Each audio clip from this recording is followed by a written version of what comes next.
Hello friends, welcome to our channel crypto with Vishal. आज के video में गाइस कुछ बहुत इंपॉर्टेंट है जिसको हम डिस्कस करने वाले हैं कि किस तरीके से इंस्टीट्यूशंस जो है बड़े बड़े वो आप देखेंगे यहाँ पे हम लोगों को यानी कि रिटेल इन्वेस्टर को किस तरीके से बेवकूफ़ यहाँ पे बना रहे हैं बिटकॉइन के नाम पे। इसके अलावा बात करेंगे आइस के KYC 2 के कोई क्वेश्चन है और OKX पे भी जो KYC नहीं हो पा रही है उसके बारे में आज के वीडियो में यहाँ पे डिस्कस करेंगे। सबसे पहले चलते हैं एक बार क्रिप्टो एनालिसिस के वेबसाइट पे। तो मार्केट कैप 0.8% यहाँ पे डाउन है, वॉल्यूम 5.5% डाउन है। इनफ्लो की बात करेंगे तो 4 डेटा आए हैं यहाँ पे, टोटल 7,376 BTC का इनफ्लो हमें रात से अब तक देखने को मिला है।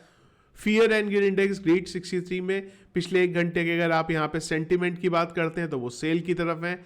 हीट मैप की बात करें तो BTC 0.47% डाउन और इथीरियम 1.61% डाउन चल रहा है। और अगर आप ओवरऑल देखेंगे तो लाल रंग जो है आपको यहाँ पे अभी दिखाई दे रहा है।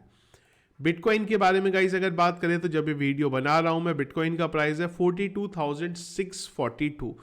और अगर आप देखेंगे तो जो हमारा इंपॉर्टेंट जोन था बिटकॉइन अब उसी एरिया पे बार बार सपोर्ट ले रहा है। और अगर ये सपोर्ट नहीं बनता तो फिर हमारे पास 41,700 और उसके बाद 40,400 का लेवल हमें देखने को मिलेगा। और ये सपोर्ट कंफर्म होता है तो अगर हमारे पास जो सबसे बड़ा रेजिस्टेंस है वो है 44,200 के लेवल का, जहां पे पिछले काफी दिनों से अगर आप देखेंगे तो हम लोग वहां पे आए भी यहां पे नहीं है। अब बात करते हैं कुछ इंपॉर्टेंट चीजों के बारे में। सबसे पहले मैं आपको एक पुराने अपडेट पे लेके चलता हूं यहाँ पे, जो ब्लैक रॉक का अपडेट था। ब्लैक रॉक के CEO लैरी फिंक ने 2017 की मैं ये बात कर रहा हूं, वो टाइम पे इनका ये मानना था कि जो बिटकॉइन है it's a index of money laundering, सिर्फ मनी लॉन्ड्रिंग के लिए यूज होता है। और उसी के साथ साथ जो क्रिप्टो करेंसी ओन कर रहे हैं इनके अकॉर्डिंग वो सारे के सारे लोग स्टूपिड थे। अब 2017 में अगर ये इस तरीके के स्टेटमेंट नहीं देते और ये पॉजिटिव वे में देते, आप समझिए लोग मार्केट में 2017 में आने लगते और उन्होंने वही टाइम पे बिटकॉइन को खरीदा हुआ होता, पर ऐसा वहां पे नहीं हुआ। वही ब्लैक रॉक आज की डेट में अगर आप देखें तो ज्यादा दिन नहीं हुए स्पॉट ETF को स्टार्ट हुए, 16,361 BTC 707 मिलियन के BTC को ये होल्ड करे बैठा है यहां पे।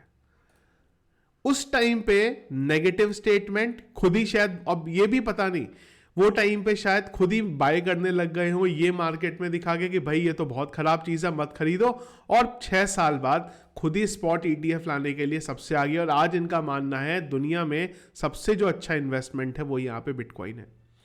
हम अक्सर बात करते हैं माइकल सेलर की। एक जमाना था जब माइकल सेलर भी यही चीजों को बोलते थे कि बिटकॉइन के बारे में अगर आप बात करो कुछ ही और टाइम बचे हैं बिटकॉइन के यहाँ पे और उसके बाद ये सब खत्म होने वाला है यहाँ पे, इट्स ऑनलाइन गैम्बलिंग। आज की डेट में वही माइकल सेलर का जो माइक्रो स्ट्रेटेजी है, अगर आप किसी कंपनी की बात करते हैं पब्लिक कंपनी की, उसमें सबसे बड़ी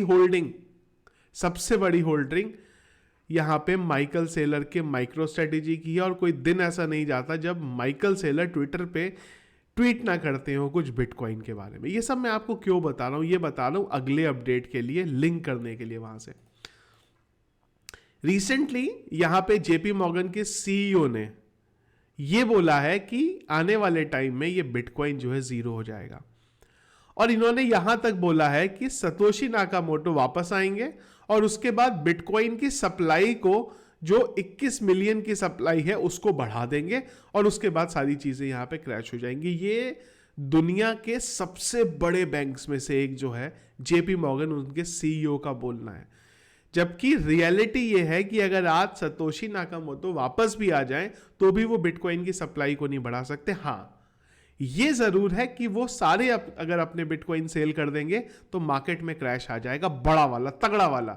वो एक ऐसे सिनेरियो है कि बिटकॉइन शायद इतना नेगेटिव बन जाए कि वो जो हम लोग 12,000 10,000 से नीचे की बात करते हैं वो टाइम पे पॉसिबल है।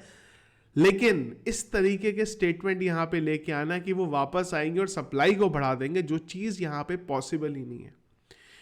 एक और इसमें इंटरेस्टिंग चीज ये है कि जिस JP मॉर्गन के CEO का यहां पे ये बोलना है कि मेरी पर्सनल एडवाइस भी इसके साथ ही है कि आप बिटकॉइन में इन्वॉल्व मत होइए। वही JP मॉर्गन यहां पे ऑथराइज पार्टिसिपेंट है ब्लैक रॉक के स्पॉट ईटीएफ का। अब आप सोचिए कैसे हो सकती हैं ये चीजें। एक तरफ आप बोलते हैं बिटकॉइन जीरो हो जाएगा, एक दिन सतोशी नाकामोटो वापस आएंगे, सप्लाई बढ़ा देंगे। एक तरफ आप बोलते हैं कि पर्सनल एडवाइस है मेरी ये, किसके साथ इन्वॉल्व मत हो। दूसरी तरफ आप यहां पे ब्लैक रॉक के साथ स्पॉट ईटीएफ के लिए पार्टिसिपेंट बने हुए हैं। ऐसा कैसे हो सकता है? सारी की सारी चीजें यही है कि आज भी रिटेल इन्वेस्टर को यहां पे डराया जाता है कि वो इन्वेस्ट ना करे। क्यों ना करें? क्योंकि प्राइस बहुत चीप है बिटकॉइन का, आने वाले टाइम में वो बढ़ेगा, और जब बढ़ेगा तभी ये रिटेल इन्वेस्टर को बेवकूफ बना के वहां पे बेचा जाए। पर इस टाइम पे उनको मत लेने दो। इसलिए मत लेने दो क्योंकि आगे आने वाले टाइम पे इन्हीं को हमें महंगे में बेचना है, मार्केट को क्रैश करना है। फिर जब ये रिटेल इन्वेस्टर डरेगा, ये दोबारा नुकसान में बेचेगा, तब हम उस चीज को खरीद लेंगे यहाँ पे। तो ये मेंटेलिटी के साथ जो बड़े बड़े इंस्टीट्यूशन है वो सालों से यहाँ पे काम कर रहे हैं, और हर बार वो सही प्रूफ होते हैं यहाँ पे। तो इसीलिए मैं आपको बोलता हूँ कि बिटकॉइन को मत बेचो। ऑल्ट कॉइन्स में अगर आप ये सोचो कि अपना प्रॉफिट बुक करूँ, समझ में आता है बिटकॉइन एक ऐसी चीज़ है, हो सकता है आपका आज खरीदा हुआ बिटकॉइन 1 साल बाद उसका प्राइस नीचे हो, पर अगर आप थोड़ा लंबे टाइम पे 4 से 5 साल में देखोगे, 101% आप हिस्ट्री देख सकते हो, आपको प्रॉफिट होना ही होना है। बिटकॉइन एक ऐसी चीज़ है जिसको आप आज होल्ड करो और उसके बाद भूल जाओ उसको, और एक ऐसे टाइम पे निकालो जब उसके आगे मल्टीपल जीरो वहां पे ऐड हो गए हों, और उसकी गारंटी है कि होंगे। ऑल्ट कॉइन्स में 5 से 6 साल की साइकिल के बाद पता नहीं वो कहाँ जाएंगे, पर बिटकॉइन यही था, यही है और यहीं पे रहेगा। और ये इंस्टीट्यूशन इसी तरीके से यहाँ पे इस चीज़ को खेलते रहेंगे, और ऐसे स्टेटमेंट वो भी दे रहे हैं, ये स्टेटमेंट की सप्लाई बढ़ जाएगी जिसकी पॉसिबिलिटी यहाँ पे नहीं है। तो प्लीज़ इस तरीके के जो फंड होते हैं इनसे आप दूरी अपनी यहाँ पे बनाए रखें। अब बात करते हैं आइस नेटवर्क की यहाँ पे। तो आइस का बहुत लोगों का क्वेश्चन है कि OKX में केवाईसी नहीं हो रही है। भाई सही बात है, केवाईसी नहीं हो रही है, शायद प्ले स्टोर से हट गया हुआ, इस वजह से वो नहीं हो पा रही है।